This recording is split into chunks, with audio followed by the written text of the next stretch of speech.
Hi കൂട്ടുകാരെ, എല്ലാവർക്കും സുഖമാണോ? ഇന്ന് നമുക്ക് വളരെ രുചികരമായ ഒരു ചമ്മന്തിപ്പൊടി തയ്യാറാക്കാം. അതിനായി ഒരു തേങ്ങ ചിരണ്ടി വെച്ചിട്ടുണ്ട്. നല്ല ഫ്രഷ് തേങ്ങ വേണം. ചിരണ്ടുമ്പോൾ കൊത്തൊന്നും പാടില്ല. കൊത്തൊക്കെ ഉണ്ടെങ്കിൽ നമ്മൾ പറക്കി മാറ്റി കളയണം. പാനടപ്പത്ത് വെച്ചു ഇനി വറുക്കാനുള്ള തേങ്ങ ഇട്ട് കൊടുക്കാം. തേങ്ങ നല്ലോണം ചൂടായി വെള്ളം വറ്റി വരുന്നിടം വരെ നമുക്ക് തീ കൂട്ടിയിട്ട് വറുക്കാം. തേങ്ങയുടെ വെള്ളം വറ്റി കഴിയുമ്പം തീ കുറച്ചിട്ട് വറക്കണം. അപ്പം നമ്മളിതുപോലെ നന്നായി ഇളക്കിക്കൊണ്ടിരിക്കണം. ഇപ്പം എൻ്റെ വീഡിയോ കാണുന്നവർ സബ്സ്ക്രൈബ് ചെയ്യാത്തവരൊന്ന് സബ്സ്ക്രൈബ് ചെയ്യണേ. ലൈക്ക് ചെയ്യുകയും ഷെയർ ചെയ്യുകയും കമൻറ്റ് ചെയ്യുകയൊക്കെ ചെയ്യണേ.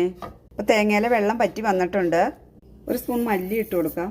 ഒരു ലേശം കുരുമുളക്, ഒരു ചെറിയ കഷ്ണം ഇഞ്ചി ചെറുതായി അരിഞ്ഞത്, ഒരു 3 വറ്റൽമുളക് ചെറുതായി അരിഞ്ഞത്, കരിയാപ്പില. ഇനി ഇതെല്ലാം കൂടെ നല്ല ഗോൾഡൻ കളറാവണ വരെ നമുക്ക് വറുത്തെടുക്കാം.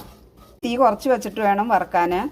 എരിവൊക്കെ അവരവരുടെ ഇഷ്ടത്തിനനുസരിച്ച് ചേർത്ത് കൊടുത്തോളണം. ഞാനിവിടെ കുട്ടികൾ കഴിക്കാനുള്ളതുകൊണ്ട് എരിവ് കുറച്ചാണ് ചേർത്തേക്കണത്. ഒരു 2 സ്പൂൺ ഉഴുന്നും കൂടെ ചേർക്കുവാണ്. ഉഴുന്നിടാൻ മറന്നു പോയതാണ്. എണ്ണ ഒഴിക്കാതെ വേണം നമ്മൾ വറുത്തെടുക്കാൻ. അപ്പോൾ നല്ല ഗോൾഡൻ കളറായി വന്നു തുടങ്ങി. നല്ല മണമൊക്കെ വരുന്നുണ്ട്. നമ്മൾ കൈ എടുക്കാതെ ഇളക്കിക്കൊണ്ടിരിക്കണം. നെല്ലിക്ക വലിപ്പത്തിലൊരു വാളംപുളി ഇട്ട് കൊടുക്കാം.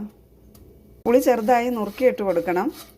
ഇനി നമുക്കത് വേറെ പാത്രത്തിലേക്ക് മാറ്റാം ചൂടാറാനായിട്ട്. ഇനി ആവശ്യത്തിന് ഉപ്പ് ചേർക്കാം.